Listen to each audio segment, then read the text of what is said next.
Este texto foi criado pelo filósofo Chico Assis, especialista em ética e moral. O título do texto é Quando o bem comum sai da sala, o conflito entra.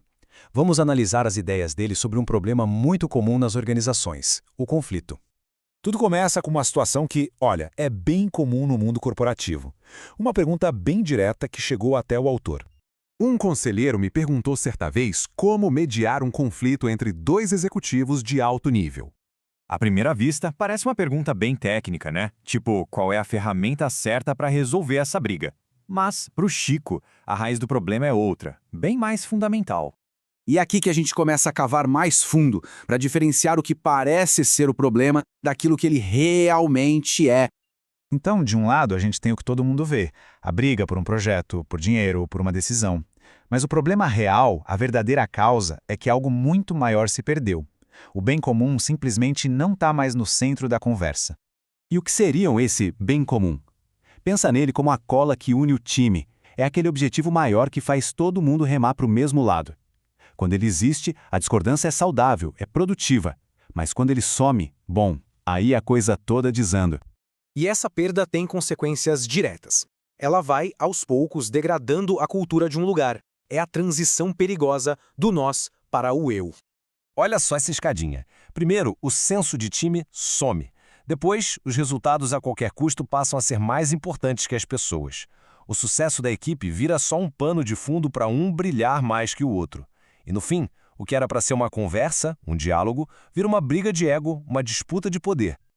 Ah, voz do autor. Mediar conflitos nesses ambientes é como tentar apagar incêndios num terreno seco. A chama volta se o clima não mudar. Então, a gente entende que o desafio não é só sobre mediar um conflito, é muito maior. É um desafio de cultura. É sobre uma linguagem que se perdeu. É como se a empresa ficasse sem um idioma em comum para falar do que é coletivo. A única língua que todo mundo passa a entender é a do interesse próprio. E aí, quando o eu grita, não tem como o nós ser ouvido. A voz do autor. Conflitos não nascem do desacordo, nascem do esquecimento. Do esquecimento de que nenhuma liderança legítima se não serve a algo maior que si mesma. Partindo disso, o Chico não nos dá uma resposta pronta, uma solução de prateleira. Em vez disso, ele deixa no ar algumas perguntas bem poderosas para a gente levar para a nossa realidade. Essa aqui é a grande questão, né? Como é que se traz de volta ao propósito coletivo num lugar que já se viciou em colocar os interesses individuais na frente? É um dilema enorme.